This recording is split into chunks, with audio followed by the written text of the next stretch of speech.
ora kok wujud sato kewan kang dadi tumbale kakang nanging wujuding kawula cilik kawula cilik ya ora liya kejaba amung majamu ragil ya kuwi Ponokawan Bagong kakang iblis lanang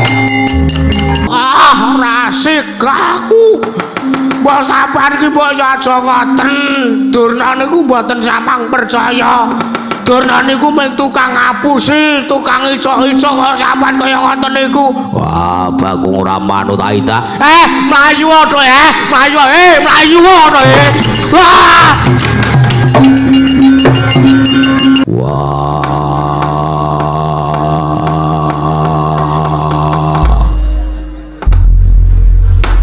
Duryudana kakangku ya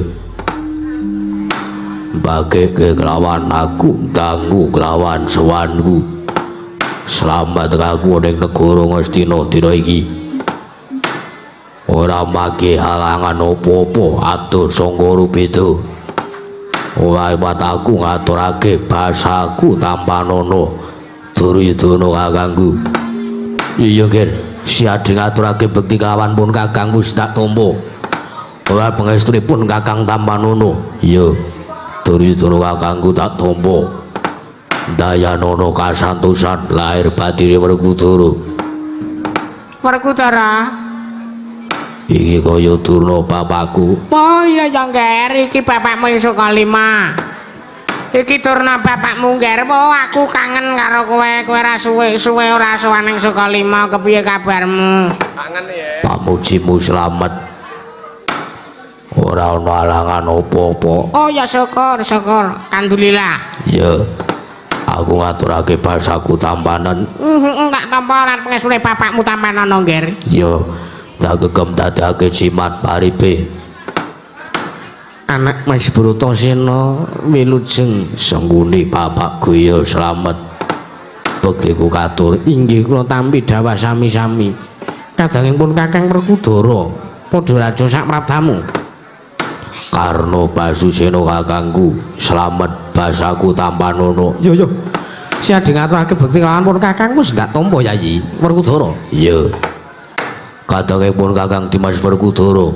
Duryudana kakangku ora kepiye sawise siadi sowan kabiyantur maring sanipun kakang gawe kaget penggalipun kakang sowanira tanpa tinimbalan ana praja Ngastina ana wigati apa wah sepisan aku ngaturake sembahku Tampanono ya ndak tampa ora lepasipun Kakang Tampanono ya ndungga pangka loro njaluk pangapura sadurunge sowanku iki ora mbutuhake karo Duryudana kakangku nanging sowanku iki mbutuhake kelawan Durna bapakku ya pancen mergo mung Durna bapakku sing iso merdekake sartane sing bisa ngendikake babagan sing tak pengene sartane bakal tak takokake mula sing gedhe pangapuramu Duryudana kakangku sowanku ora mbutuhake karo kowe nek aku pengen sak pejagung karo Durna bapakku jagat dewa baloro Bapak Durna wonten timbalan nger Werkudara mboten betahaken kalih ingkang putrapun Duryudana nanging kalih sinten Werkudara sawonten kalih Ngastina mriku betahaken kelawan sing andika Bapak Durna saka lima mila saking panten Bapak Durna kula aturi majeng sapejagong lan pun Bratasena oh lah dalah Bratasena kowe mbutuhke karo aku Durna bapakku ya kula nuwun sewu nggih Rana Prabu kepareng kula nedya majeng pisowan kula ngukuraken padukan Prabu Durdana kasumagaken Bapak Durna Werkudara Durna bapakku apa bener kowe mbutuhke karo aku ya pancen ya lole kandang blekuduk manyar-manyar sumorante awala kamana kang kula gepret kanten pututing selikur Werkudara Durna bapakku piye Lah kok kaya dene kejugurukan Wukir Sari merga kowe wis suwe ora sowan ning negara Ngastina kowe wis suwe ora sowan marang saning bapakmu ning Pertapan Sukalima ya merga pancen kowe kabeh wis mukti ngilmune Durna bapakmu kabeh wis mbok gawa kabeh guna kesantikan guna kaprawiran aji jaya kawijayan wis mbok gawa kabeh Bareng kowe wis entuk kabeh tumuli kowe lali karo Durna bapakku. Mbah, karo Durna bapakmu tumuli saiki kowe suwane Ngastina kowe mbutuhke kelawan aku. Wikatine apa, Nger Bratasena? Wikatine apa? Ora aku arep njaluk ngilmu kasampurnan guna kasantikan sartane pengasihan guna kanuragan laksan lan sak piturute. Nanging aku mung butuh takon karo Durna bapakku. Kowe arep takon apa? Kowe arep takon ngilmu sastra cetha pangerwating diu. Kowe arep takon unen-unen sing pancen kuwi migunani tumraping uripmu. Ya ngono apa piye? Babar pisan ora. Ning arep takon apa, Nger Werkudara? Wah, Durna bapakku. Werkudara piye? Kahanan negara Ngamarta dintrim. Kahanane Puntadewa kakangku dintrim. Puntadewa kakangku Sungkawa. Sebabe kepiye kok anak Prabu Puntadewa Sungkawa sartane kahanan negara Ngamarta dintrim? Sing disebabake wis ana 3 sasi iki garwane barep kakangku ya kuwi Mbak Yudrupadi ilang. Malah Puntadewa kakangku bingung kudu kepiye mergo kelangan garwane sing ditresnani ya kuwi Mbak Yudrupadi. Apa ora ngrawuhake Brahmana Sewu Sugata kinarya goleki sartane ngupadi dununging Mbak Yumara Dupadi? Wis ngrawake wis ora kurang-kurang urip Puntadewa kakangku golek srana. Nanging ora ana siji wae sing bisa nemokake dununge Mbak Yumara Dupadi. Mula kang saka kuwi gandeng wis cundhel penggalih Werkudara. Gandeng wis bingung Pandhawa kudu kepiye. Wah, Durna bapakku. Gandeng ning negara Ngastina kuwi duwe pendhita sing kondhang monyor-monyor. Sing kondhang limpat kawruhe buntas pangerteni. Ora lek kejaba ya ming Durna bapakku. Wah, aku njaluk tulung. Golek ana ngendi durunge Drupadi Mbak Yuku. Durna bapakku. Wah, lole kandang plekuduk manyar-manyar somorante hawala. Boleh dalah. Ya Werkudara nek pancen kowe pengen ngerteni durunge Mbak Yumara Drupadi. Bapakmu sago goleki, bapakmu sago ngupadi. Yo. Ning aku njaluk wektu ora ketan 3 kedhepek meninggal. Aku tak topo dhisik Werkudara. Wah. Nek ngendi elehmu bakal nggonmu topo? Ora ado-ado, ora tekan kono-kono, ora ning tengah alas, ora ning jero banyu, ora ning tengah kali. Bapakmu ngarep topo ning kedaton negara Ngastina iki wae Werkudara. Wah, nek ngono ya tak sumagake. Aku njaluk wektu ora ketan mung 3 kedhepek meninggal. Yo, Durna bapakku tak sumagake. Ana pandhita kang kinarya wangsit. Wesi ya wesi. Pindha gombang ngajaping tawang. Apa sing ana wong tapa kok ora pale kaya gur ngawur wesi ya wesi ya piye. Jeneng wesi iki ya wesi tutuke bathukmu atos. Ah lole Werkudara. Durna bapakku apa?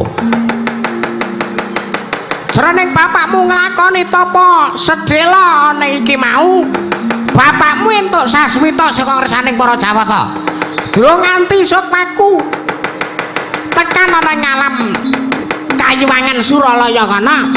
Ana ing Kayiwangan bapakmu wis dicegat dening dewa loro cacahe. Dewane loro, widodarine 3. Sing siji wis tuwek. Gombyar, tak takoni Randra.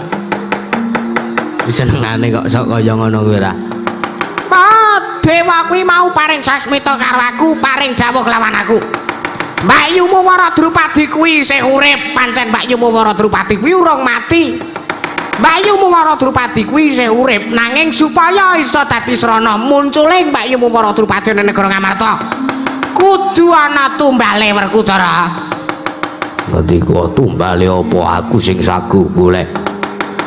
Butuh kebo sapi pira butuh wedhus pira aku sing bakal saguh kayake.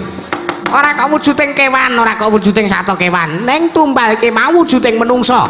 Wah, paringa dawuh aku kudu mateni wong pira supaya dadi sarana baline Mbak Yuku ora Drupadi alung ikhlasake wong liya tinimbang Puntadewa kakangku ora bisa ketemu kelawan kegondelane ngatine Yuki Mbak Yuku ora Drupadi. Werkudara, ana dawuhmu apa? iki pancen kudu gage diupadi. Mbak Yumu Wara Drupadi pancen kudu gage digolek ana ngendi durunge. Ya, Sebab Dewa uga paring sasmita kelawan bapakmu. Yen to ngasih anak Prabu Puntadewa koncatan Mbak Yumu Wara Drupadi, mongko ora gage enggal diupadi. Iki mengko Puntadewa kakangmu ora nganti sak warsa, ora nganti setahun merga Puntadewa kakangmu ditinggal dening Mbak Yumu Drupadi. Anak Prabu Puntadewa bakal koncatan nyawane, bakal sirna margalayu, bakal tilar donya luwar kudara.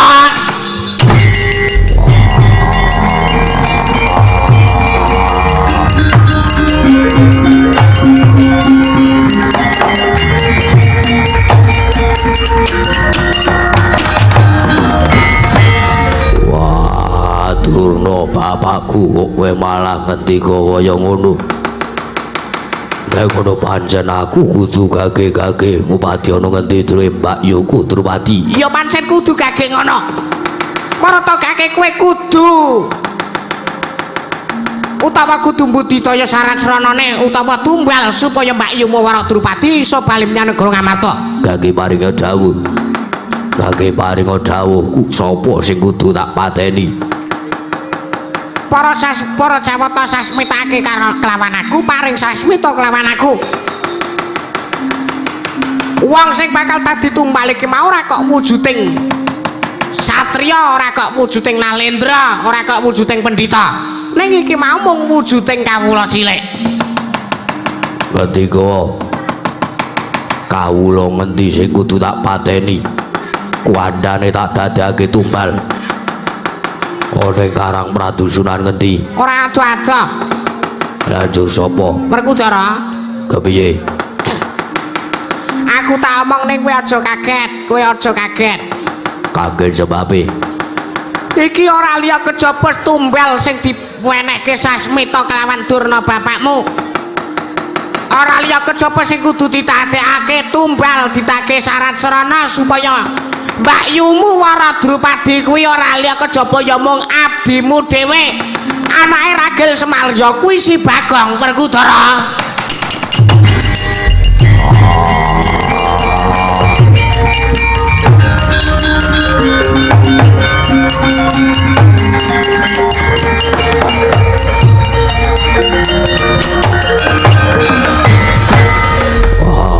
Kena ngopo kudu Bagong? Kena ngopo kudu Bagong sing diklasake patine? Kena ngopo kudu Bagong sing dienggo tumbal? Werkudara, Durna bapakku piye? pilih ndi? Pilih kowe kelangan Bagong apa pilih kowe kelangan kakangmu? Mergo nek kowe ora milih salah sijine, kowe bakal kelangan loro-lorone. Ya kuwi Puntadewa kakangmu lan Pandhawa bakal ora duweni daya. Nek Pandhawa ora duweni daya, wong sing ora seneng kelawan para Pandhawa angel mijet mau ngrati suwe banyu sinaring. Yen tak arep gawe cintrakaning para Pandhawa. Jur aku kudu kepiye? Aku ora iso yen to kudu Bagong sing didadekake tumbal. Werkudara, kowe pilih endi? Kowe pilih endi? Puntadewa kakangmu tilar donya apa pilih kowe keklaske Bagong supaya Puntadewa kakangmu slamet raharja?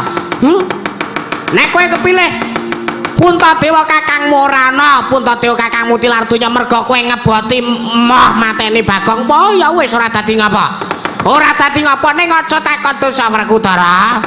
Yen to kowe ora gelem nglakoni sing wis tak dawuhake iki mau, ora mung Pandhawa dhewe sing ngrasake yen to wis ditinggal dening Puntadewa, mau ning kawula negara Ngamarta uga bakal ngrasakake merga ditinggal nalendrane. Ya kuwi anak Prabu Puntadewa. Jur aku kudu kepiye? Mangkat, mangkat. Bagong dipateni dadekake tumbal supaya kalau ketemu mayumu Wara Drupadi. Wah, Bagong aku jaluk ngapura.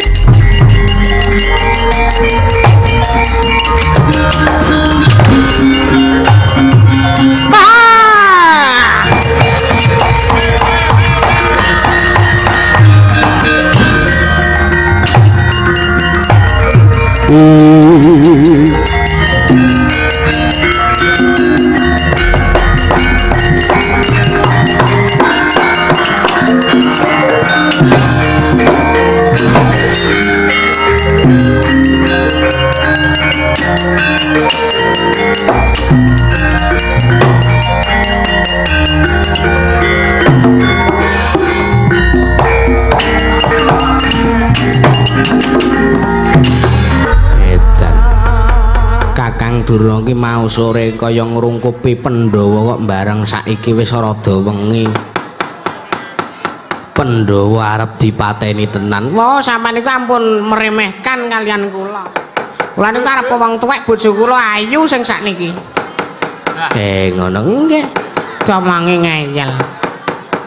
Ngaten Kang. Nggih. Pun ta, mengkene nganti Bagong wis kelakon dipateni karo Werkudara. Mesti keluargane bakal sedih. Nggih. Petruk ngerti Bagong mati, Petruk layat. Nggih. Petruk sedih. Sedih kembange wong lara. Petruk lara njur mati. Nggih. Petruk mati gareng layat. Nggih. Gareng mulih sedih. Bojone Petruk dipek. Oh. Sampeyan ki senengane kok ya ngono. Gareng sedih, gareng lara, gareng mati. Semar yo layat. Nggih. Semar lara vertigo. Tangi turu mergo sedih. Nggih. Sedih ngeling-eling patine anak-anake. Nggih. Mlaku ning ngarepan gloyor semboyoran vertigo. Nabrak tiang listrik gagar otak ndase modar. Pandhawa ora duweni kekuatan. Mbah Puntadewa. Weruh Semar mati sak batur-bature. Puntadewa sedih, Puntadewa lara. Mlebu ICU. Ora entuk pertolongan. Bablas modar. Kari Werkudara sak katang-katange sedih kabeh, lara kabeh, modar kabeh. Werkudara weruh Puntadewa kakange ora didaya. Merga weruh bature mati kabeh. Werkudara sedih. Nggih. Werkudara lara. Janaka yang ngono. Janaka weruh. Werkudara lara, Janaka melu lara. Mangko sampean ngerti dhewe, Janaka ki larane wis kena ditebak. Oh, larane napa? Janaka ki bojone akeh ta. Wis kena ditebak larane apa iso ditebak. Nggih, nek Lion King. Lion King sak geleme dhewe Lah nggih. Lho kula Sedewa yang ngono nututi motor kabeh. Wah lah. Angel micet wae ngranti nek ora mateni Pandhawa. Nek nganti anak Prabu Ndarawati duka. Pun sampean niku mboten sanggagas menika werna ta? Sing baku napa sing dikayuh, napa sing diomongke niku mengke bakal kesempatan. Ya nek kelakon, nek ora senengane sampean niku kok sedaya namung pangalempur dumateng kadang-kadang kula para Pandhu kagem Prabu Kano wonten timbalan.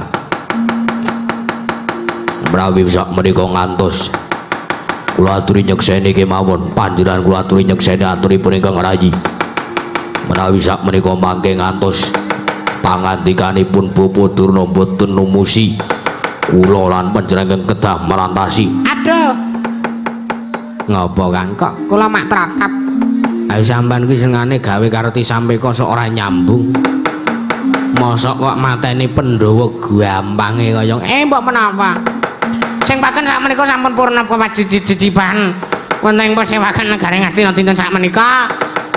Kula aturi piparaken pasewakan kemawon. nggih.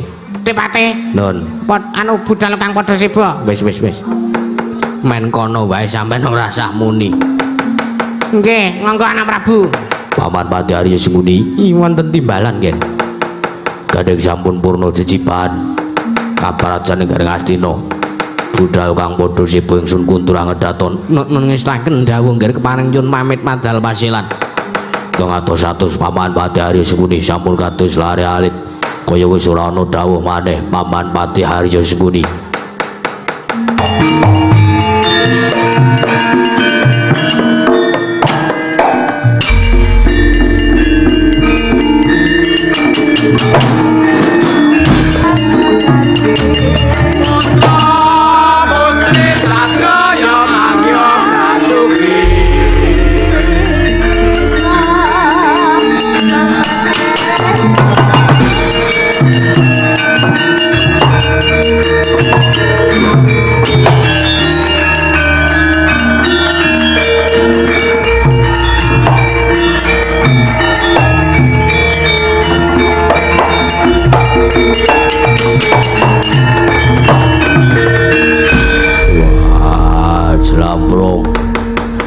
nanging timbal ning adhawuh Kakang Mas Werkudara kados pundi kabul kawusananipun Paduka anggen Paduka nyuwun pirsa kelawan Bapu nemban durna babagan Kakang Mbok Ayuwara Drupadi ingkang sakmenika nilar kaprajan negari Ngamarta aku wis oleh gawe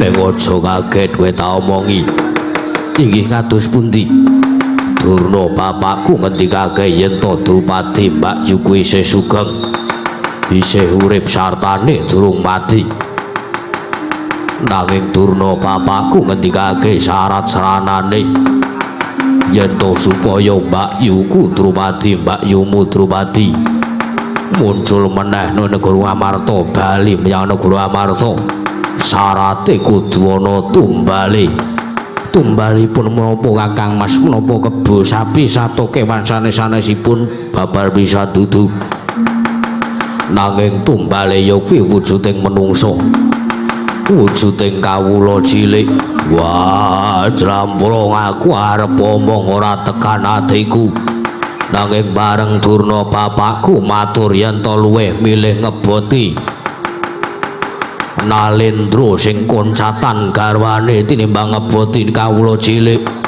aluwung ilang-ilangan nduk siji kowe kelangan Batur Janaka kenging menapa Paduka paring dawuh mekaten Kakang Mas wah sing dikendikake kawula cilik ya batur sing dikendikake durna bapakku kanggo tumbal syarat srana supaya Mbak Yumu Drupadi iso ketemu iso bali meneh ana negara Amarta ora ya mung anake Semar sing ragil ya kuwi Bagong Jlambrong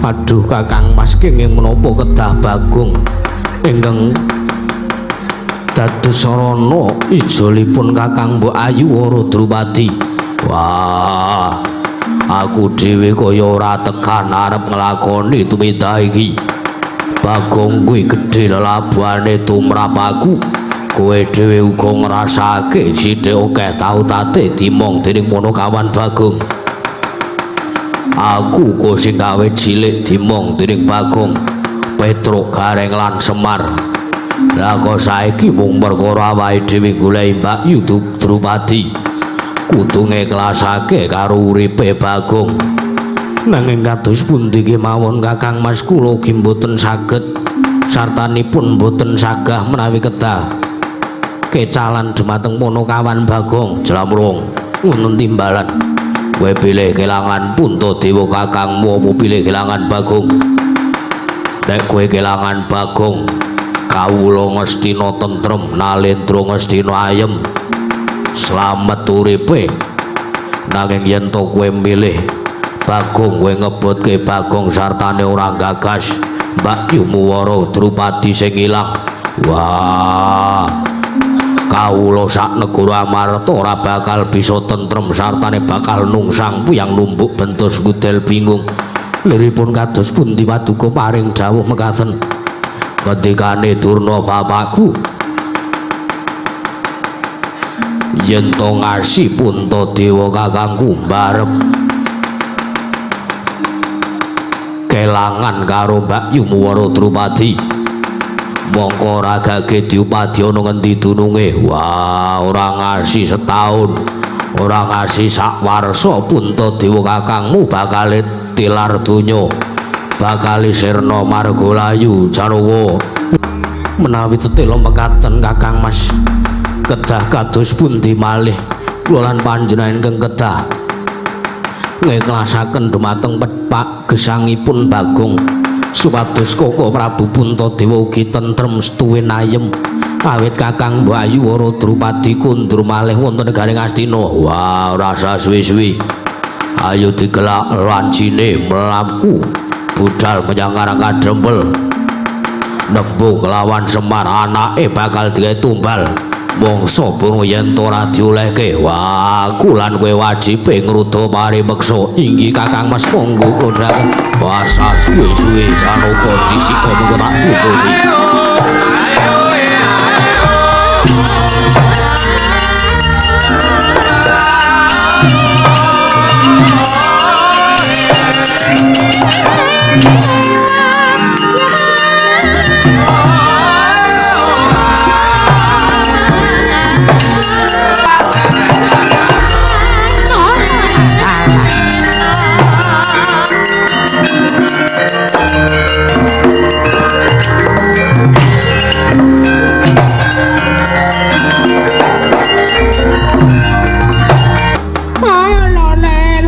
bertopol selaru kimpul manyor-manyor june dukul wana alas-alas dadi wana Adipati. Wonten timbalan Kakang Durna. Sampean mangertos napa mboten? Babakan perkawis. Werkudara lepun suwan wonten ing Ngastina menika mboten namung piyambak. Nggih.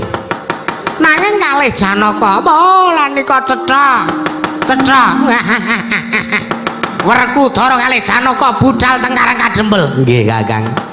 Mesti nika bakal mateni karo Bagong, mesti nika bakal mbondo karo Bagong.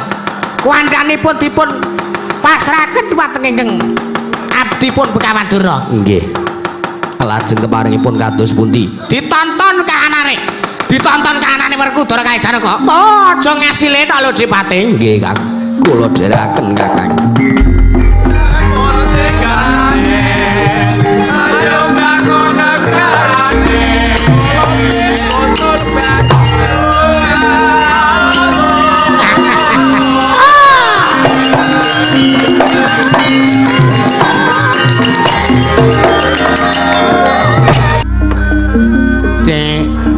Apa mak? Iki wis ket mau jam sore. Jam sore kepiye? Jam 5 sore. Awake dhewe praptana ing Taman Sari Negara ing Giri Kadasar. Bareng nyumurupi kahanane Gustimu Gusti Ayu Wara Drupadi. Kok ket mau jam 5 sore urung gage. Sugar nggone sungkawa ya nduk. Aku dhewe ra weruh. Mbok menawa sedih nampa lakon sing kudu disandang, Mak. Lah iya. Ning ya kepiye maneh sing jeneng Ratu Gustimu Sinuwun Prabu Kala Sreng kenek wis kecenthok wanita wis angel tambane. Ngono. Mbokmu iki lho dhisik tau nom tau dadi nom uga ngrasake kaya Sinuwun Prabu Kala Sreng. Iya. Bapakmu dhisik ki tak kodhe ora peka-peka. Ngono. Nganti kongelan lehku golek srana nguyak-uyak nduk kepiye carane supaya enggalo iso genti tresna karo mbokmu iki. Ngono ya. Ora ngono. Ning kok ora kaya adat sabene. Iki wis ana 3 sasi Dewi Wara Drupadi mapan ning negara Giri Kadasar kok sepisan wae aku ora tau ngerteni Dewi Wara Drupadi ki nembung dahar ya ming nek dicepaki ya didahar dene ora ya ora nembung nduk. Ya mbok menawa wegah mapan ning negara Giri Kadasar. Ya masak ya ngono. Wong awake dhewe iki ya wis ora kurang nggone nyugata apa wae wulu wektu saka negara Giri Kadasar wis dicawiske kabeh. Ngono. Ning ya urung iso tumambuh, urung iso wanu karo awake dhewe. Mbok menawa ora trima sartane moh sedih mergo diboyong dicitra dening Sinuwun Prabu Kala Sreng.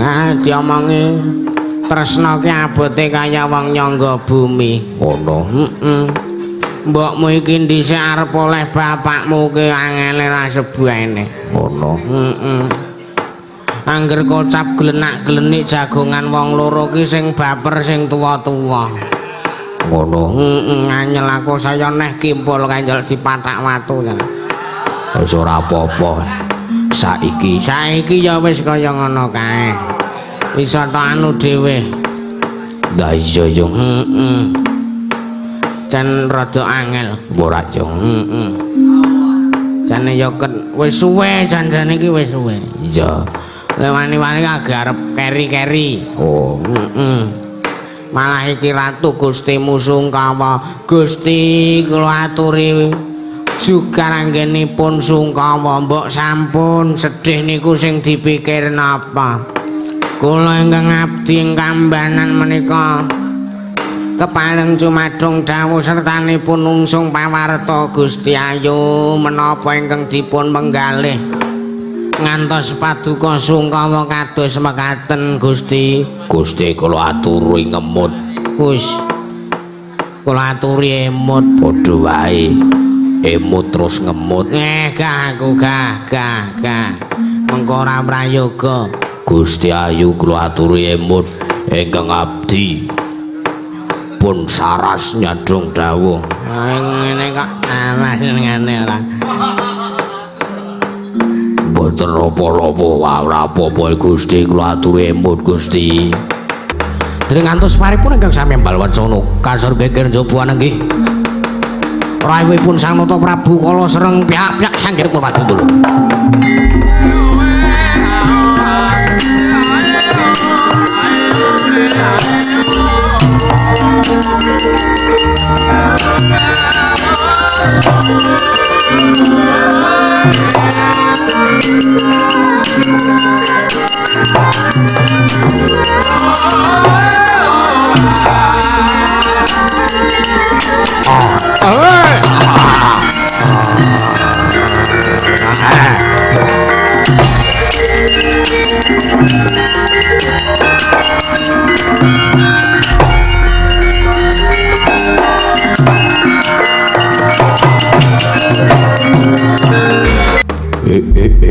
Allah Ta'ala Dilam-laman berjiwat boyo merat boyo ingsun senremet dadi andika Drupadi Cahayu ayo wis suwe wis ana 3 sasi kowe ndak boyong ana ing negara Giri Kadasar kene ayo kok urung ana tandha-tandha kowe tresna karo aku Drupadi kurange kepiye aku ki dadi nalendrana ing negara Giri Kadasar nadyan ta wujudanku buta ning aku sugih mblegedhu brewu ayo para Drupadi aja meneng wae kowe wah edan wong tanah Jawa ki pancen wah produke apik-apik ya mung lagi ngerti iki aku weruh ana wong wadon sing ayune ora iso ngungkuli wong wedon liya wah ya dalah Drupadi wah edan let muning Nuwun sewu sinuwun menika artosipun menapa kulitmu kuning ngaten rong mungir niku napa irungmu bangir Drupadi mbutmu reng menika menapa rambutmu ireng janges ora salah wah edan iki ana weruh wong wedok sempurna kaya ngene wah ora ana wong wedok liya sing iso keduga iso ngrubuhake bebeteng jiwa kanalendrane Prabu kala sereng kejaba mung kowe Cahayu ora Drupadi ayo manuta kowe tak pek bojo ora Drupadi aja meneng wae nolea wara Drupadi iki calon garwamu wara Drupadi ora salah wah edian wah ana wong wedok kok wah waduh iki weruh barang apik wah edan Drupadi bapakmu dhisik leh supit nendi iso anak-anak ayune kaya ngene wah edan wah sinome wah mongko bathuke ketutupan sinom wah katon le kowe ayu tenan Drupadi drijimu dawa-dawa wah ora iso mbayangke iki nek kok nggo wah edan Drupadi ora karu-karuan wah ya dalah wah rambutmu ireng janges mongko gandane arum Wah edan Drupadi ayo kaki omongo kowe matura kowe ngomongo karo Prabu Kala Sereng Drupadi aja meneng wae apa Prabu Kala Sereng wah salah wah le nyuwara kok alus ora sebaene ora kaya wong wedok liyane wong wedok liyane dijeluki jenenge ngopo le nyauri ngopo nyo wah kok beda karo iki wah pancen kowe sang tak idam-idamke wis Ratu Gusti Mangger wis gandrung ya ngono kae wis sakbene awake dhisik ya tau nom ngono kae wis sakbene sak geleme wah iya Drupadi ayo aja mung sitok loro kowe ngendikan aja mung sitok loro kowe omong-omongan ayo manuta kelawan panjaning sun kowe tak pundhut garwa kowe njaluk apa tak turuti waton aja njaluk sandang karo pangan waduh wae wala taala kowe njaluk apa wae tak turuti nadyan to negara nggiri kadasar ngibarate separone mbok jaluk aku lila Drupadi aku lila ayo kowe njaluk mas kawin pirang gram kowe njaluk mahar pirang juta ayo panjaning sun saguh nggayohake ngibarate panjaning sun iki Nalendra Gung Binethara Mlegedu Brewu Bondo seprapat jagat iki kagungane Prabu Kala Sereng kabeh ayo matura supayane aku iso mundhut garwa kelawan kowe aja mung meneng wae Drupadi wah edan sinuwun Prabu Kala Sereng wah edan ban rene hak kethak ndasmu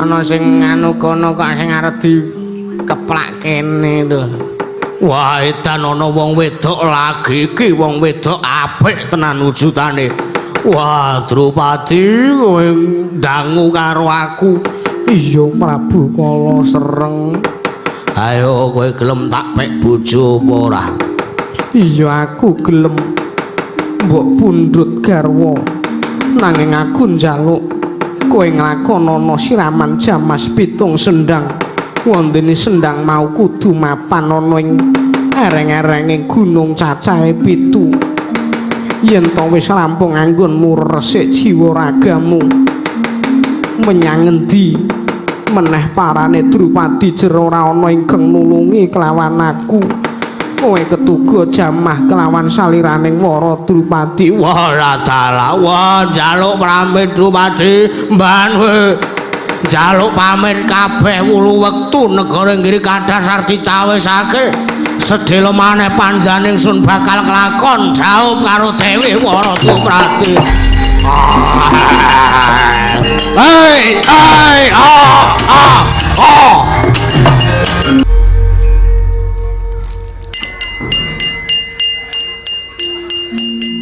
vertigumu kumat boyong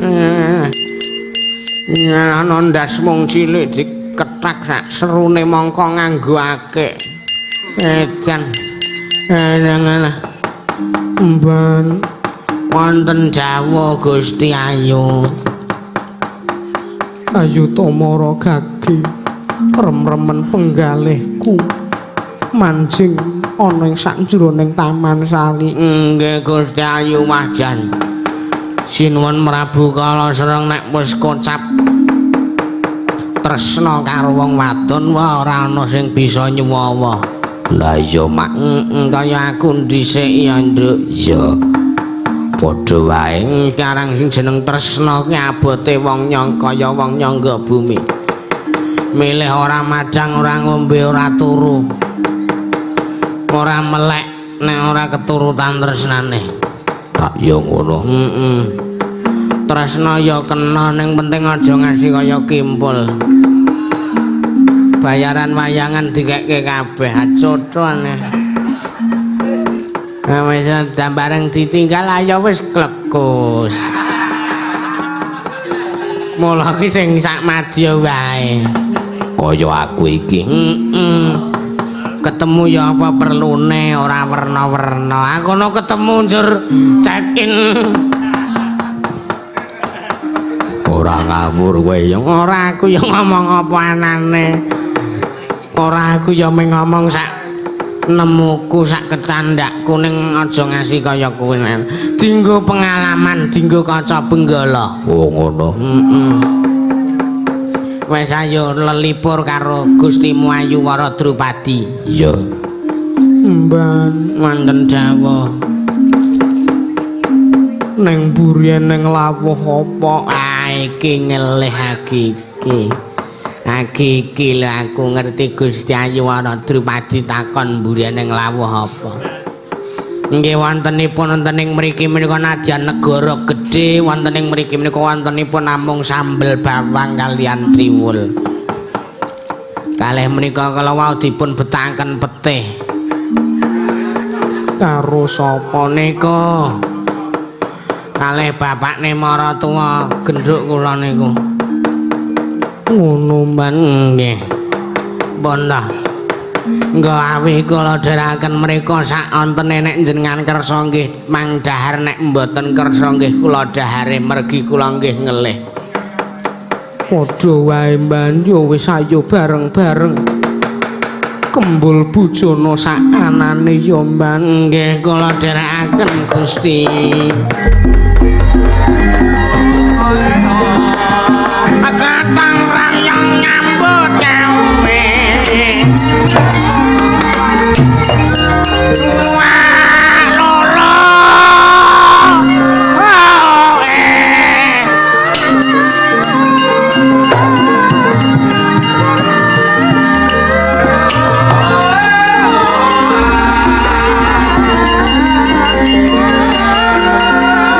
Tatin ngedangi.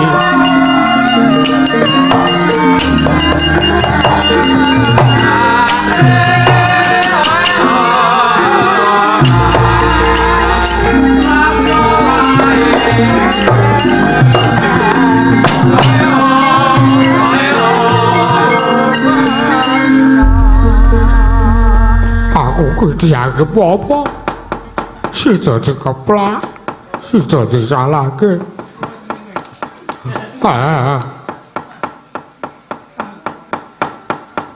Sak gelemekan usul. Hei!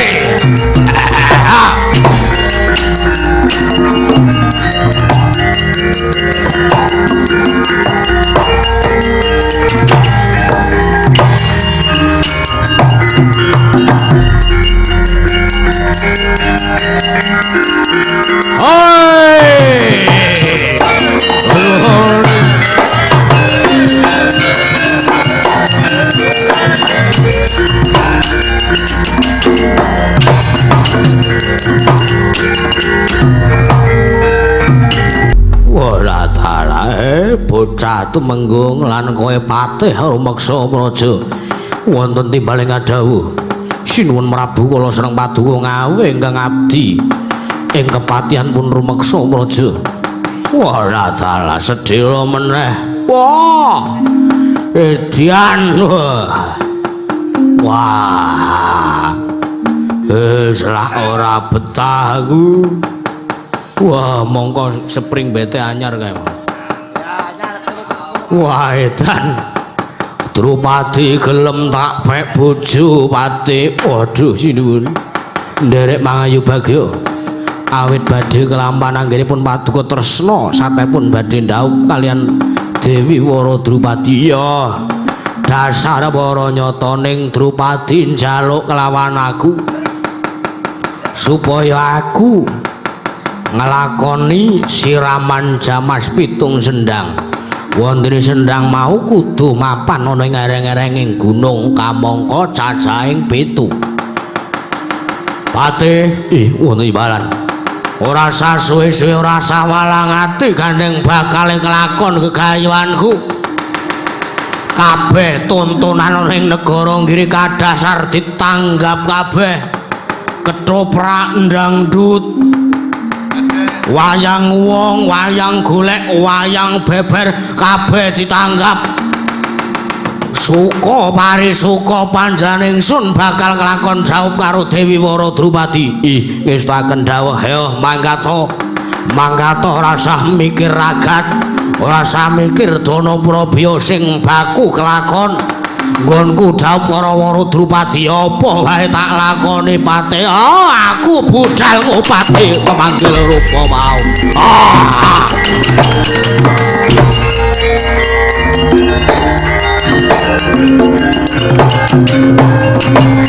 wah oi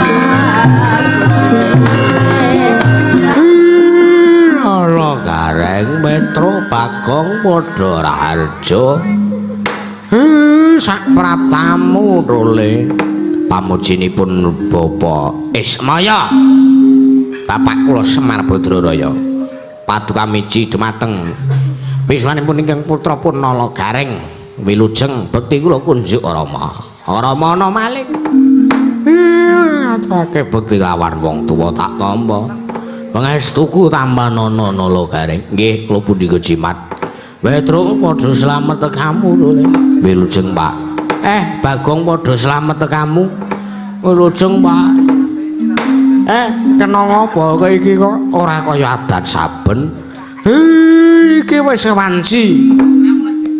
wancine wis arep padhang ha kok kowe yahene agi arep marani aku pok jak goro-goro kok telat timen lho le ngapunten Bapak estunipun kula mriko mboten nedya anganti kalian Bapak supados gojekan goro-goro ente ngalah Sara Ramba nanging kula nuwun sewu wiswanipun ingkang putra Nala Gareng kaliyan ingkang putra pun Petruk Kantong Bolong adik kula menika saya pinamung nuruti dumateng penangisipun Atmaja Paduka ingkang ragil Bagong lha kepiye kok ngejak kowe ning kene kersanipun Bagong piyambak ingkang nyariosaken Bagong kowe kena ngapa drole maju mrene tak aturi kowe matur kalawan bapakmu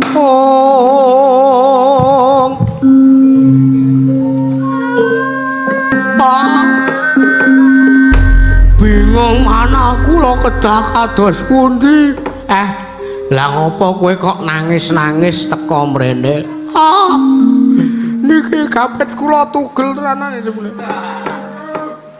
ora bojo kula wau matur bojo ditugel-tugel bae tugel tenan asem Pak kula kedah pripun kepiye ora sah tawang-tawang tangis kaya ngono kuwi wah kepareng matur kepiye aja aru nangis tigang dinten kapungkur kula menika nyumpena mongko wancinipun wonten ing puspa tajem utawi kadara dasih wonten ing wanci adan subuh nalika kula gregah saking nendra isine nawala ngimpi kok isine nawala isine pangipen kula menika ngimpi nek omah kula digawe mongko ewuh mantu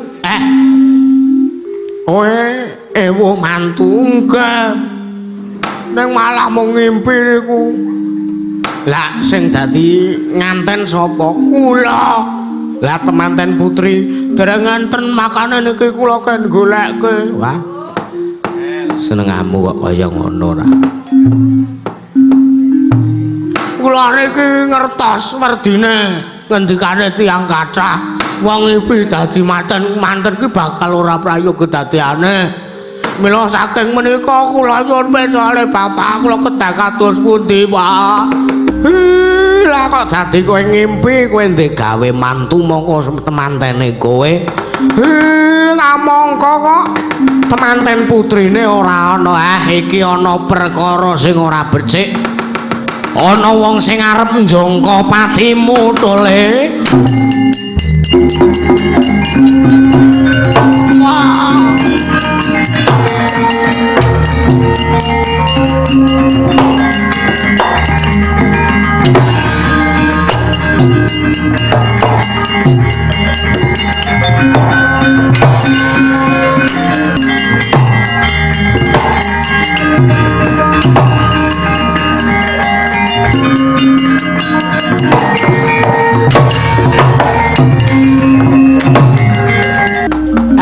Kula nuwun sewu kadoro tasih. Kula nembe makdhek ati kula kratapan nampa ature Bagong. Lah kok niki mboten kaya adat saben Dara Janaka rawuh mriki kanthi pasemon ingkang kados mekaten Den. Kula aturi paring dawuh wigatosipun menapa? Kakang Semar Badranaya kula uruhananira Kakang kahanan negara Ngamarta lagi ora apik. Mboten sae kados pundi? Kakang Mbok Ayuwara Drupadi murca saka negara Ngamarta ilang. Wis ana 3 candra iki Kakang. Lah teng pundi dununge Gusti Ayuwara Drupadi? Wah, Dipolitan. Nek aku ngerti dununge Drupadi Mbak Yuku aku ora tekan kene. Lah pripun to, Den? Uruhananira Kakang Semar duk nalika semono Kakang Mas Werkudara wis ngrawuhake Brahmana 1000 sugata kinarya ngupadi dununge Kakang Mbok Ayuwara Drupadi, nanging ora ana uga siji wae sing bisa nemokake papan dununge Mbak Ayuwara Drupadi. Tumuli Kakang Mas Werkudara sowan marang ngersaning Bapa Durna supaya nampa utawa goleki dununge Kakang Mbok Ayuwara Drupadi. Lajeng kados pundi? Dumadakan Bapa Durna Walaka panjenengane antuk sasmita yen to Kakang Mbok Ayuwara Drupadi isih sugeng, nanging syarat sranane kudu supaya Kakang Mbok Ayuwara Drupadi bali menyang negara Amarta. Kakang aja kaget, aja kaget, kudu nganggo tumbal. Lah tumbale pripun? Sampeyan rawuh mriki mesti ajeng ngundang kula ken ngijabke uba rampene to. Nggih ngaten to. Ingkang baken sedaya sampun komplit menika kula pun kantun jurung mamuji Den kados adat saben ingkang sampun kelampatan negari Ngamarta. Ora kok wujud sato kewan kang dadi tumbale Kakang, nanging wujuding kawula cilik. Kawula cilik. Ya ora liya kejaba amung majamu ragil ya kuwi Ponokawan Bagong Kakang. Iblis lanang.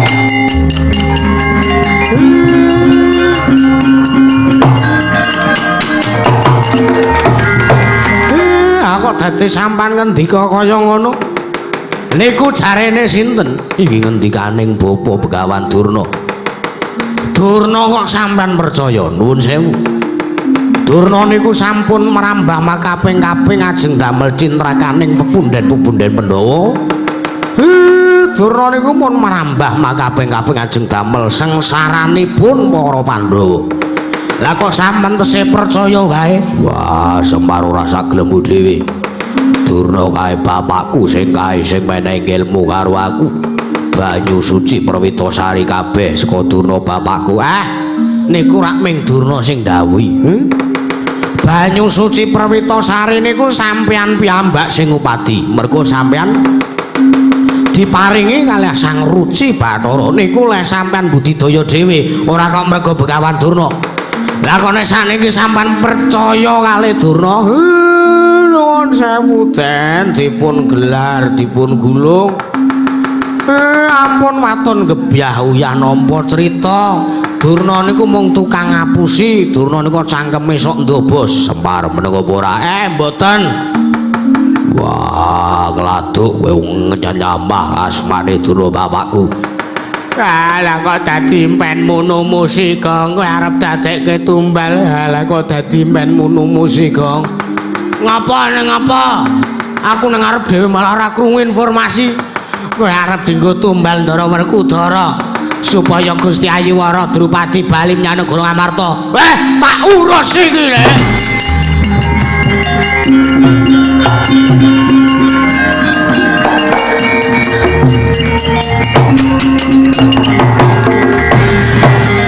Bremoro rek mangus wemyuk ambrengeng.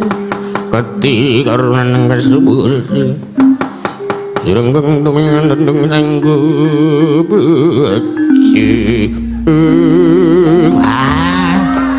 Seliring Malik 6 apa ya Ndara? Heeh.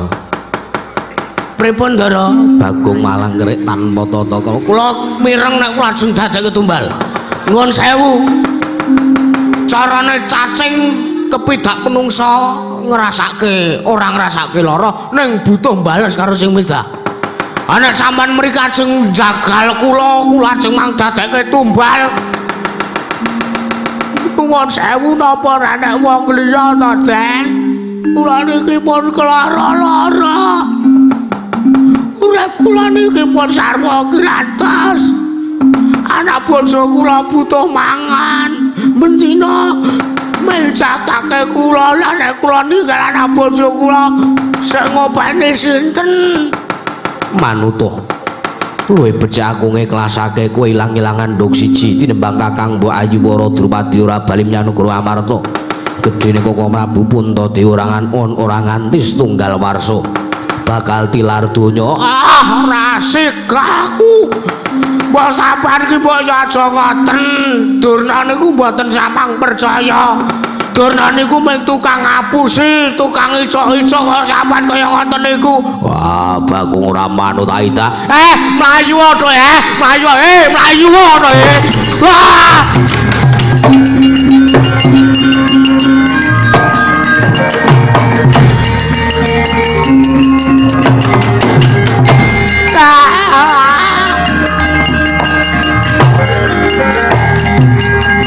Aduh, piye kae, Pak? Bagong kae mengkone kecandra. Wis. Ora usah grubyakar kok. Iki lho bapakmu wis santai kaya ngene. Mergo pancen lakon iki kudu dumadi karo Bagong. Bagong kudu nglakoni lakon iki. Njur pripun? Wis dinteni wahyane mangsa kono rek.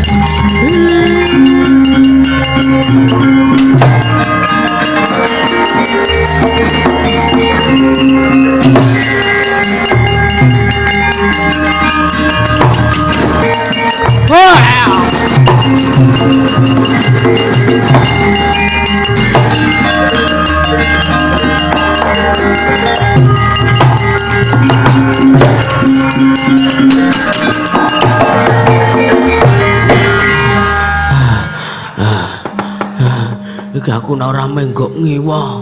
Kecekel tenan iki. Santai-santai. Lah kuwi Ndara Werkudara. Ndara Janaka. Aku kudu ndelik. Ora kena nyuara apa-apa. Duh wetengku mak penjelup krasa ngentut iki. Bagong aja minggat ketiwasane kowe.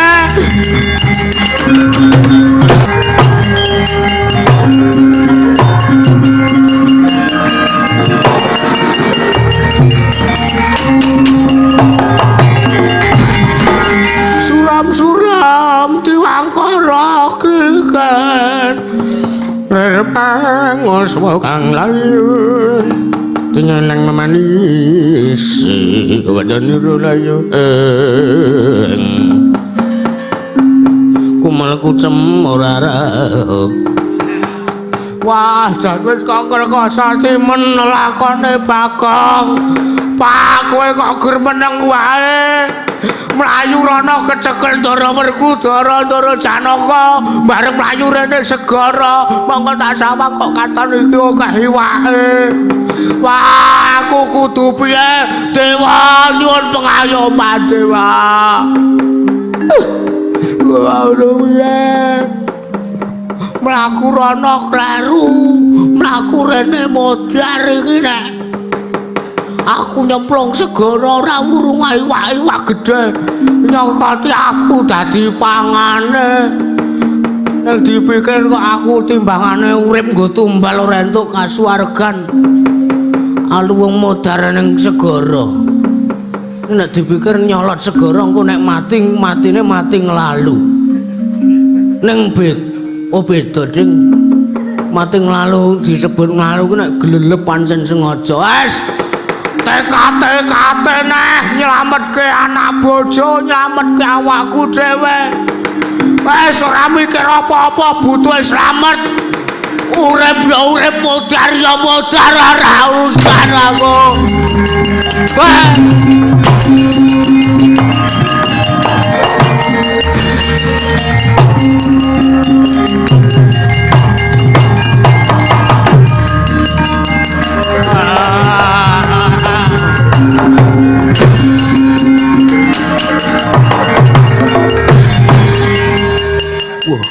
adem ora sebane ana banyu.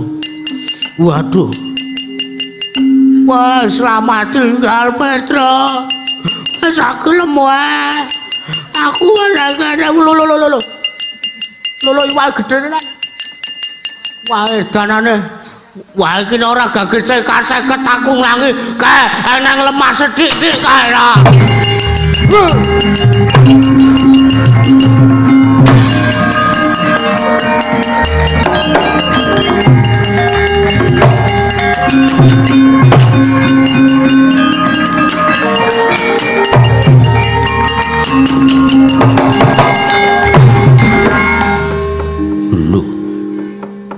Kok dadi nang lemah mongko isih adoh lek ku nglangi mau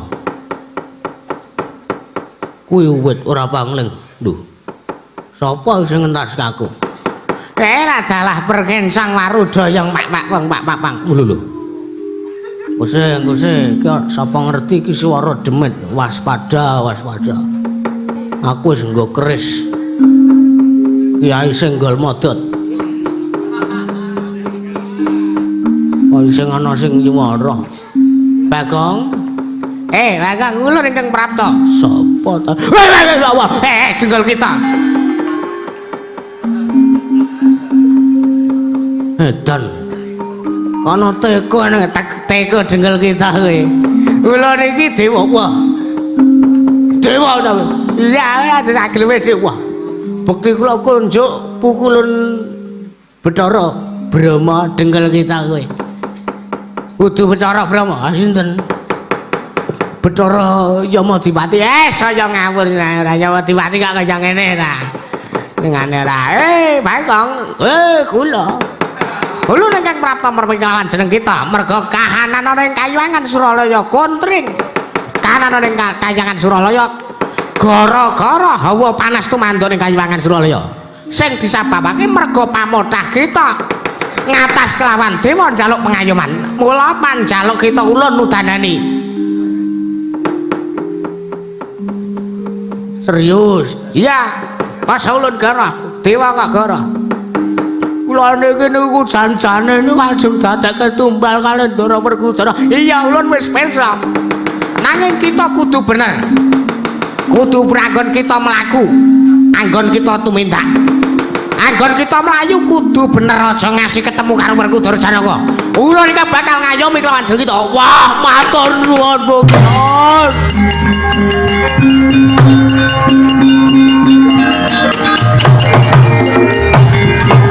wah mboten nginten babar pisan menawi panjenengan ingkang nulungi kelawan kula pukulun ya matur sembah nuwun kowe ya padha-padha kita ki sing kaya warna-warna wae lakon nggih sampun lakon niku wajibe dilakoni wis kita bener mlaku mangulon iki kenceng aja mengko. Nggih. Sabanjure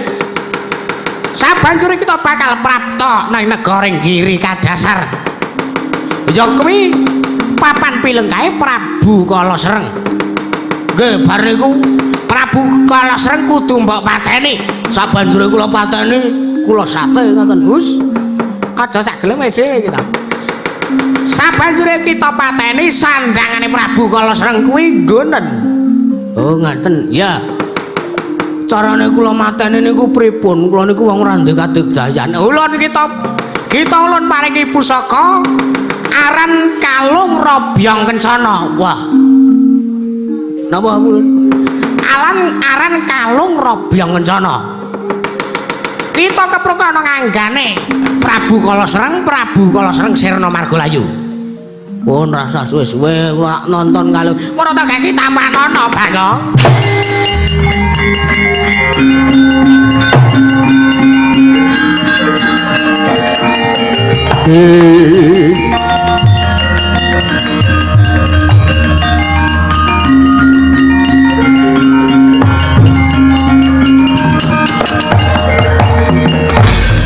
Permara mangun swami ngambreng kate karonane kasuwase Kalung kok ngececeng. Kita aja sembrana kita. Kuwi pusaka nggih kok kula gumun pusaka kok iso kaya ngene. Pusaka Kalung kok ngene iki ale nganggo kepiye? Kuwi wujudane ngrante. Nggih ning rantene ora ana mbok ya aja ngene iki lah. Mbok ya nganggo apa ta apa ya sing bentuke iki kalung ngono. Kalung kok ngene iki. Kita aja sembrana wis ulun kundur makayangan kita budal nerusno lelakon kita Bagong.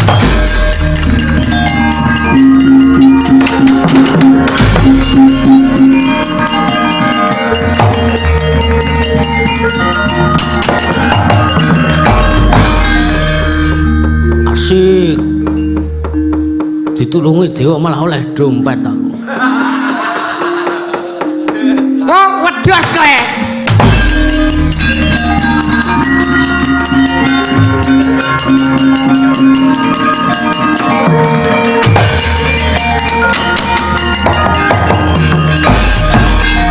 Balik kira. Kok pirsa ta. Ah bocah ngerangkul aku jebule nyaut dompetku. Bocah kok copet kaya ngono. Jan kula mantan copet, makane ndelik ora tau kunangan to kula niku. Lah ngapa-ngapa kula ora tau kunangan. Waton aja ngasih HP kula keri teng omah. Nanti keri cilaka temenanan ora. Balik nggih. Wah, jane iki isine ST-an kabaran kok lewat. Lah dewa numpak montor sak gelem ki ulun. Pun. Iki kula balekke. Enten BPKB-ne barang nang mriki. Ya ngene kok. Sampeyan kok nyimpen fotone bojo kula. Ngawur iki garwa ulun kok ya. Widodari. Oh. Jebul dewa kuwi ana sing bojone elek barang. Gus. Ora usah diomongke ning kene. Persis padha ke ora. Glombior separo raine. Ya Allah. Ngawur gawe wis ulun kondur makayangan.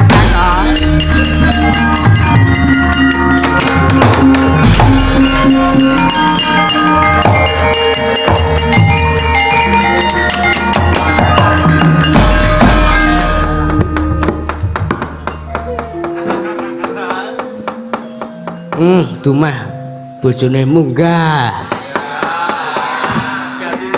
Seka Pakiwan.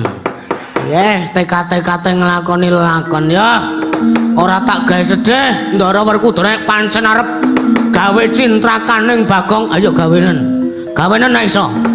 Sing penting Bagong ki niate apik, ora ndek kleru apa-apa wis. Tak mlaku ngulon mbok menawa entuk trontong-trontong sulai kepadang. Oh.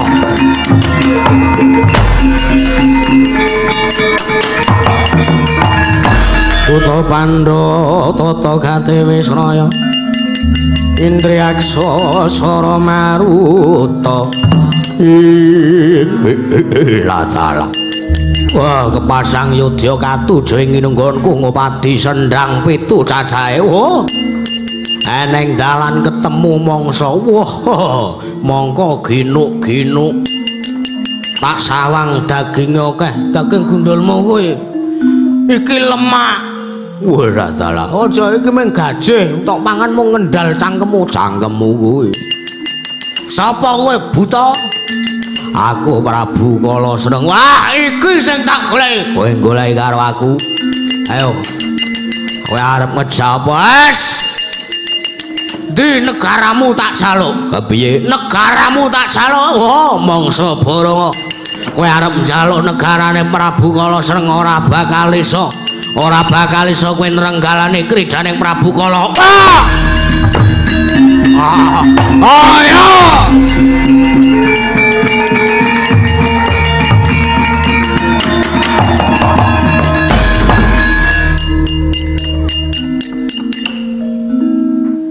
tenampuh iki kalung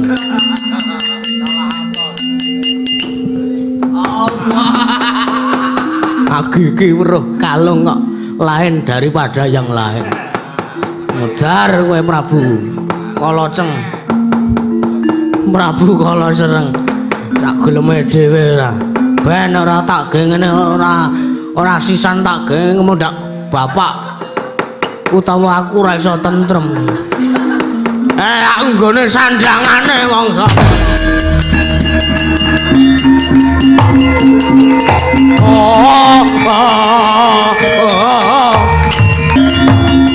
waduh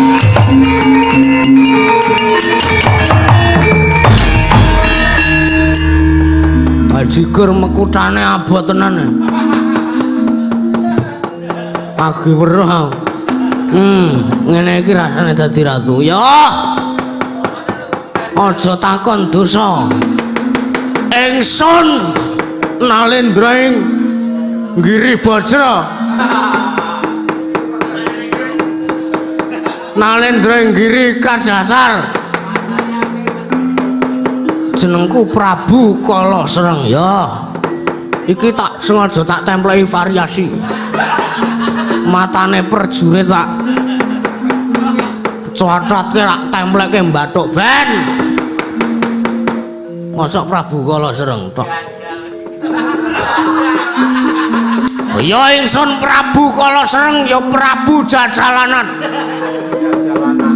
kari dhewe jeneng utu kari dhewe jeneng baku awak nganggo jeneng Pathokol Baworsari awas aja kewalik aja ngasih engko nyebut pakon anu Pathokol Baworsari aja ngasih kewalik Pathokol aja ngasih kewalik Amok Suramrata Jemrata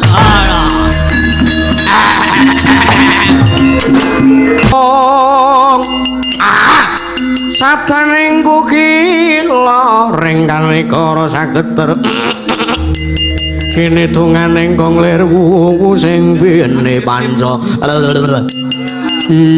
edan menungso ratan sapa kowe wani gawe keraman negara Giri Kadasar ya iki Prabu Pakon anu Pathokol Baworsari ya Prabu Kala Sreng ya Prabu Jajal aduh mekutane abot tenane asem sawoe patih Giri Bajra patih rumeksa praja rumeksa ingsun lakune sangayawara hop awanur angor hop arep apa edan kowe sing wis mateni karo ratu Gustiku Prabu Kala Sreng ya dasar pranata ndi negaramu tak jaluk negaramu dadi regemaning riyole tanganku negaramu dadi regemaning Prabu Baworsari ayo langkano bathai patih rumeksa praja kelakon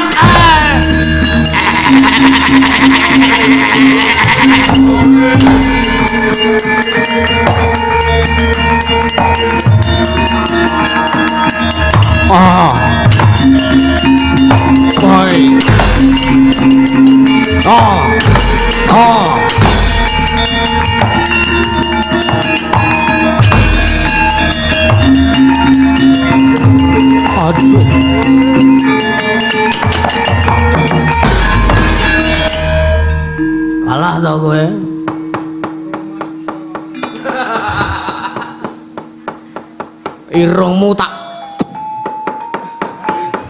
kalah kowe ora iso ngapa-ngapa aduh gelem sita ora karo aku sinuwun nyun pangapunten kok entuk siung barang ki saka ngendi iki mau iki siung babi kalunge Prabu Kalasreng tak templek kene nggon entuk ngedan rambut barang gondrong iki udu rambut lah niku napa sapuduk ayo ana ngendi durunge negara Giri Bajrata Giri Kadasar monggo kula dherekaken sinuwun Panci Kraton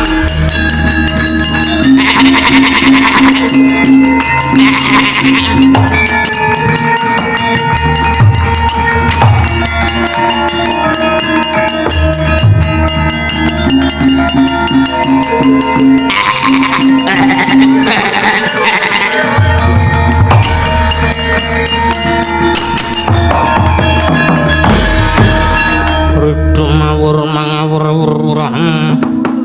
pangaran ajurit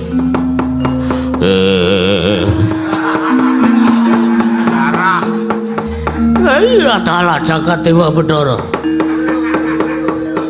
ana manut Diayu Raden sampean sapa Raden Raden dengkulmu melocot sapa jenenge Gusti Ayu sampean sinten Gusti Ayu kula pun Wara Drupadi sinten Anggi Harmadi oh layak to layak Patih Rumeksa Praja teh ngisaken dawuh goblok Patih goblok Ratu Gustine Manjing Kedaton kuwi melu ora tau melu seban nyun pangapunten sinuwun kula ngantuk saestu wah gendar ket mau nang gunung gendar ket mau saiki ngantuk kayak kakang marep nanti iki Dewi Wara Drupadi inggih kasinggihan mekaten sinuwun panjenengan ingsun Prabu Pakon Patrokol Baworsari Prabu Patrokol Baworsari nggih ya ingsun Prabu Patrokol Baworsari ya Prabu Kalasreng ya Prabu jajalan iki jajalan Prabu jajalanat ya Prabu tong-tongsot tong-tongsot jenenge Petruk sing ya Prabu Campur Sari Baworsari wong ayu manuta kelawan pun kakang bakal sun pundhut garwa ayo gelem apa ora wong ayu inggih kula purun kemawon Allah lem-lem perjiwat boyo merat boyo ingsun boyo darat ya marata kake wong ayu wong ayu manuta kelawan pun kakang manjing jroning palakrama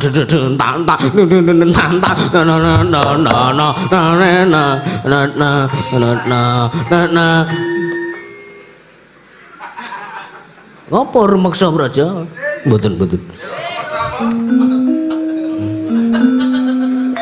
Rumeksa ingsun lakune stranga ya wara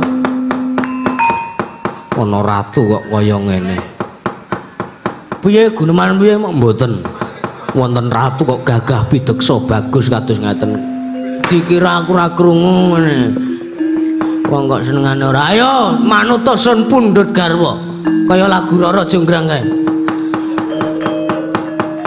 wes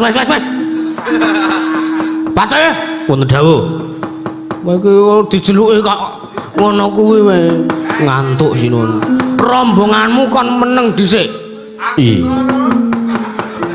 iki udu era Ramayana ya domonge ya manuta sun pundhut garwa wong ayu Allah inggih sinuwun kula purun dipun dhaup kalian panjenengan nanging kula dereng Purana Ladi kelawajeng ngandika menawi kula dereng dipun wayuh. Kepriye? Menawi kula dereng dipun wayuh. Ateges sira yayi njaluk dipoligami. Inggih. Ya, mengko tak golek putra putri ing ngendi? Ing Semanu apa ing Ponjong? Apa ing Delingo? Delingo wis nggonaku kok. Wah, nggonamu ya ngapura. Ngene kok ora. Aja semen. Resiko. Nglebak wae.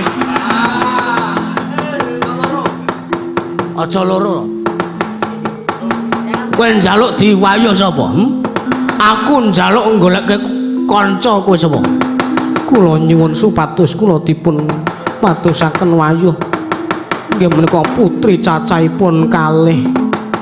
Jenenge Putri Ngamarta inggih menika pun Dewi Werkudara kaliyan Dewi Janaka. Siap!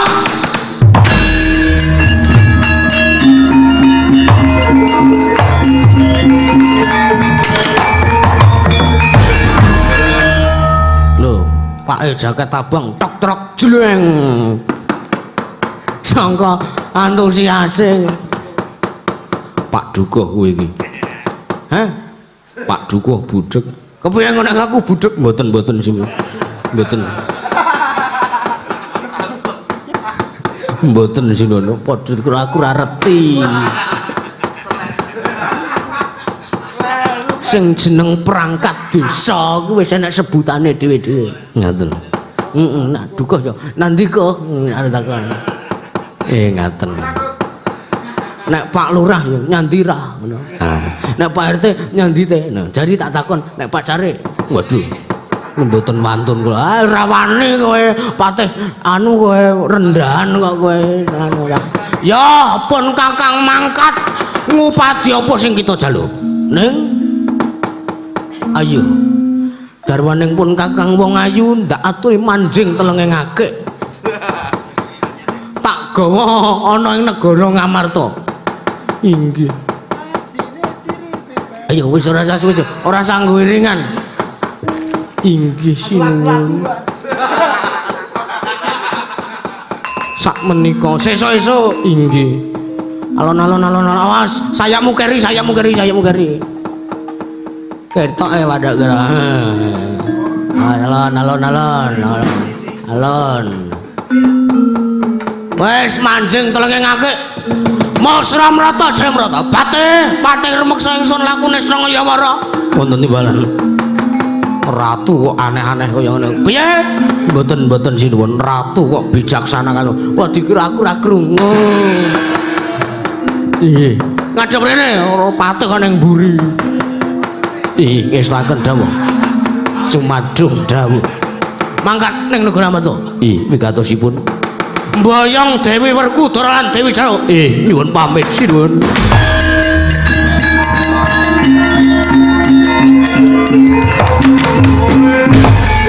Awas kowe.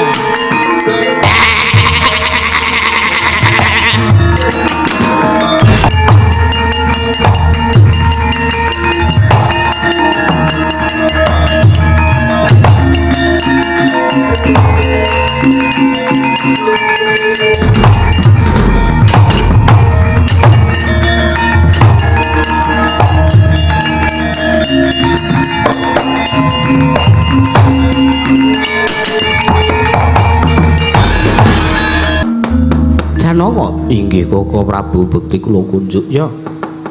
Werkudara ya. Ngapa kok ting gruduk semune nesu pasuryanmu nika Ndara Werkudara sirahe ora nemplek kelir. Wah iki mergo keteboke ciut. Sesuk dijembarke. Santai mawon enten kula sak rombongan mriku. Ampun kuwatos Den. Ora glejeka. Arjuna ning apa? Koko Prabu. Kula menika damel sarana supados Kakang Bahyuwara Drupadi menika kundur wonten negari Amarta. Banjur kepiye? nanging dumadakan ngendikanipun Bapa Durna supados Kakang Bayuwara Drupadi saged kundur wonten garing Amarta kedah dipun tumbali kuwandanipun Panakawan Bagong Koko Prabu. Wah, edan.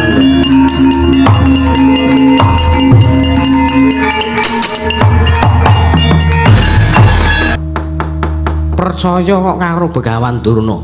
Kresna kakangku. Ngopo? Kowe arep ora trima? Kowe arep ora trima aku ngelek-elek Durna bapakmu? Werkudara ngeling ana sing menehi ilmu ki udu kok Durna. Nanging kabeh kuwi saka pambudidayamu dhewe. Wah, ora. Sing menehi ilmu karo aku kuwi mung Durna bapakku. Kowe iki janjane mung dijlomprongke karo Durna. Pandhawa ki dadi murite Durna.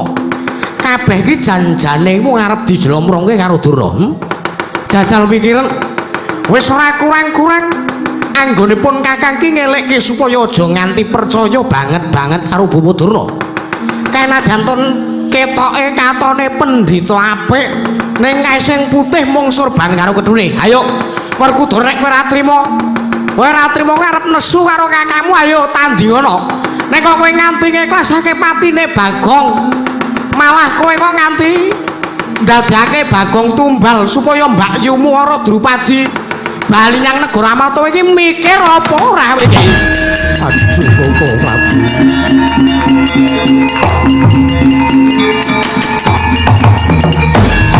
Nyuwun pangapunten. Nanging sak menika miturut ngendikanipun Bapa Durna, Durna meneh, ayo. Ngendikane Durna muni pisan meneh. Muni pisan meneh ngendikane Durna, ayo. Muni pisan meneh. Nyuwun pangapunten Koko Prabu. Kula kedah nglampahi kados mekaten awit sekedhap malih Kakang Mbok Ayuwara Drupadi badhe kondur. Endi? Nek pancen Kakang Mbok Ayuwara Drupadi utawa Yayi Wara Drupadi arep kondur nyang negara Amarta, ayo. Tak enteni tulung kedheping peninggal nek pancen Bagong patine Bagong iso mbalekake Mbak Yumu Drupadi. Aja takon dosa bedahan dadahipun Kakang Janaka.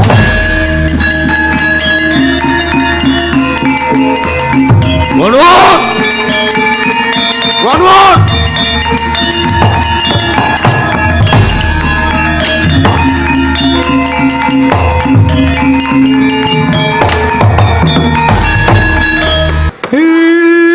Gatel kula kepengin ngonekke enem.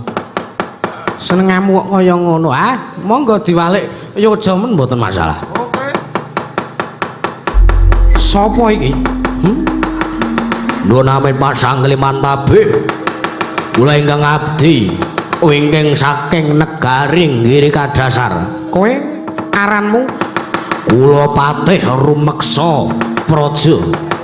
Rumeksa ingsun lakune saya.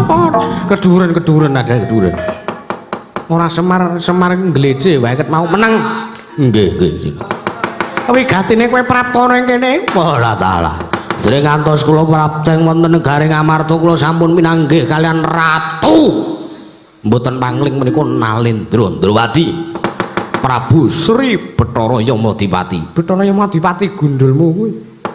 Ingsun Sri Bathara Kresna. Walah dalah. Prabu Sri Bathara Kresna. Wigatine apa? Kula dipun utus ratu Gusti kula sinuwun Prabu Pathokol Baworsari supados mboyong putri ing Amarta. Senenge inggih menika sesilihipun Dewi Werkudara kaliyan Dewi Janaka. Wah, jan.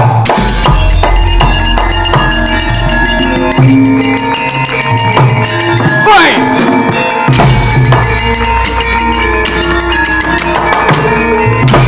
Wah.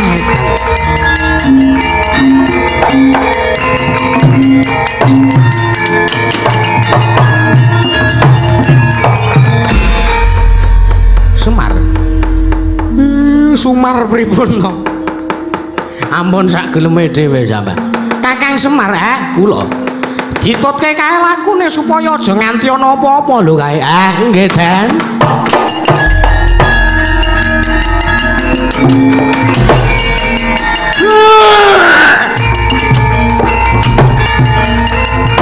Oi,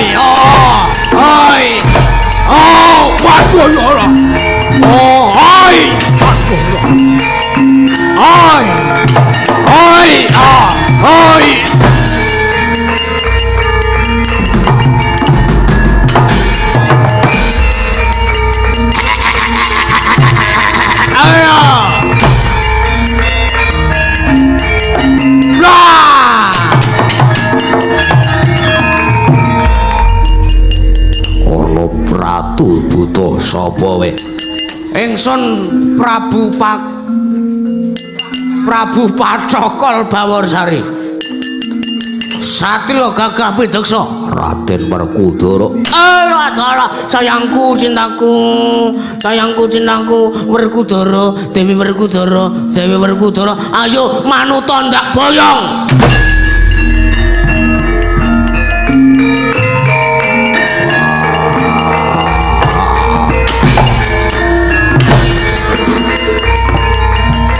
Ayo ora gremah bacokot ah. Oi ara. Abot wayange.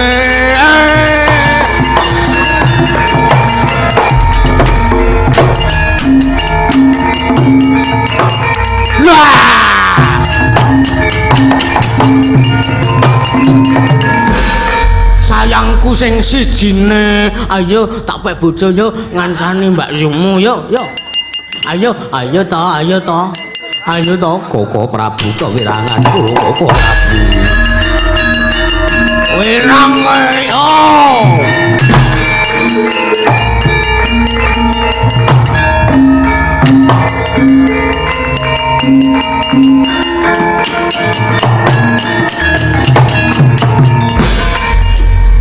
Ana ratu dicet matamu kuwi.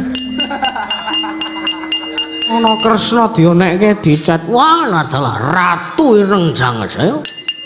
Ayo. Arep ngopo kowe? Ayo. Endi Dewi Werkudara? Endi Dewi Janaka? Ayo. Endi Dewi Werkudara? Dewi Werkudara, sayangku cintaku wani mateni patihku remeksa ingsun. Rumeksa praja. Ayo aku ra nrimake. Kowe ra nrimake njara kuwi. Andi Dewi Werkudara boyong lak pek bojo mati dening aku.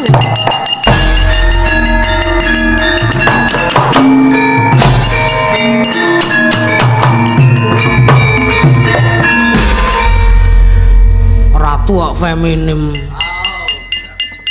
Mati dening aku drang tak minggate rono. Ndi jare ndi cakra kok ora ditokke cakrane ae.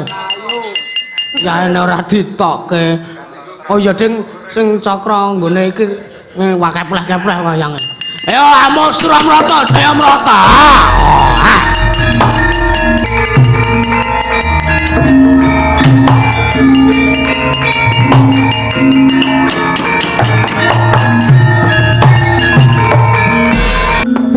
Sinuwun Durawati kepripun Kakang Semar? Kula kae Prabu Pathokol Bawarsane ora sing nandangi Petruk karo Gareng ora bakal rampung. Lolo Gareng Petruk temandang siap gerak.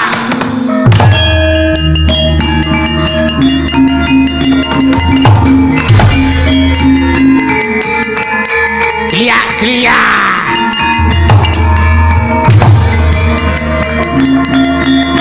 Gendelur.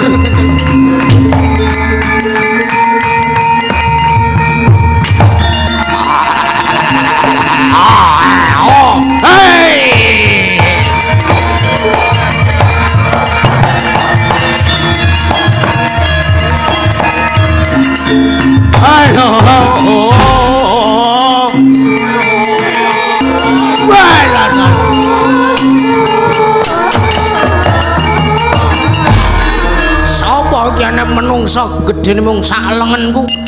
Wae lah dalah jenengan dosa sira. Sabene perbatang serampak ilang ngamu tak tundun tak.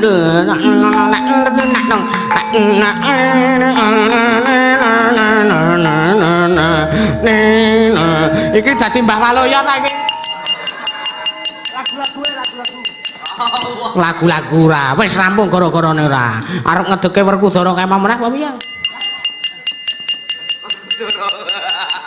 Iya lentuk mata kono ki saka ngendi? Wer sapa? Kita aja ngawuh gawar ngawer anu ngawur. Ulun Prabu Pathokol Bawarsari Prabu kala serem. Rasane kene kok kudung ember barang.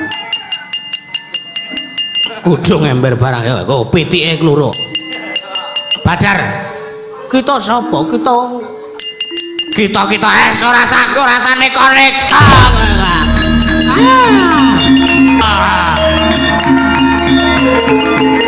Ayah, ayah, oi. Aduh, oi, aku salah.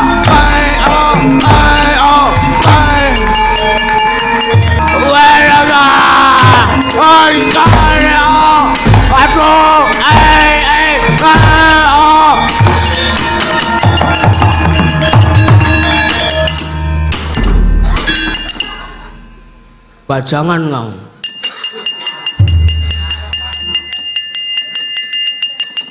Wes badar, wes ada kera. Oh menyonyo ndasku tro.